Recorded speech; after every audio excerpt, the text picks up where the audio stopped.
नमस्कार, सुबह की राम राम देख रहे हैं आप। मैं हूं आपके साथ दीपाली। शुरुआत करते हैं लखनऊ से। बड़ी खबर है, जहां सूत्रों के हवाले से बड़ी खबर। 2027 के लिए बीजेपी ने विशेष प्लान बनाया है। हारी हुई सीट पर बीजेपी का फोकस रहेगा, ऐसा सूत्र बता रहे हैं। हारी हुई सीटों को 5 कैटेगरी में बांटा गया है।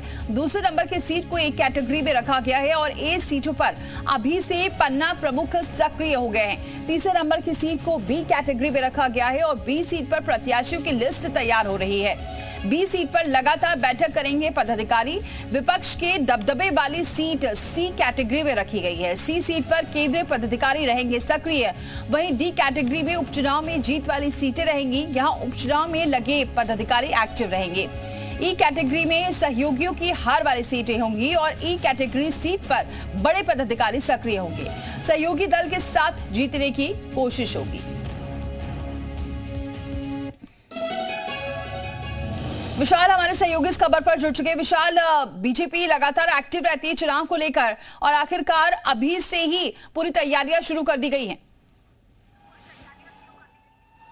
देखिए, 2027 के विधानसभा चुनाव को लेकर बीजेपी चूंकि लगातार जो है चुनावी मोड में है और इसीलिए उसने जो हारी हुई सीटें हैं उनको लेकर मंथन करना शुरू कर दिया है और जल्द ही ये माना जा रहा है कि जुलाई के पहले हफ्ते या दूसरे हफ्ते में एक बड़ी बैठक जो है वो आयोजित की जाएगी, जो हारी हुई सीटों को लेकर होगा। चूँकि बीजेपी लगातार इस बात पर फोकस कर रही है कि 2027 में जो है बहुत ज़्यादा जो है सीटें बीजेपी को उत्तर प्रदेश में मिले और बीजेपी एक बार फिर से सत्ता में आए। इसको लेकर अभी से मेहनत की जा रही है। 5 कैटेगरी में इन सीटों को बांटा गया है। जो सूत्र हैं वो ये बताते हैं कि A B C D E, इनमें जो ए कैटेगरी है जिसमें बीजेपी दूसरे नंबर पर आई थी, इसका मार्जिन बहुत कम रहा है, उन सीटों को शामिल किया गया है। सी कैटेगरी में उन सीटों को शामिल किया गया है जो बीजेपी जिसमें तीसरे नंबर पर थी और प्रदर्शन बहुत अच्छा नहीं था। डी में जो तमाम जो कांग्रेस बाहुल्य इलाके हैं या समाजवादी पार्टी के जो प्रभावी क्षेत्र हैं उन सीटों को शामिल किया गया है। जैसे आजमगढ़ की बात करते हैं हम या हम मैनपुरी की बात करते हैं, वहाँ पर भी जो है बीजेपी पूरी तरह से फोकस कर रही है, उनके लिए अलग स्ट्रेटजी है।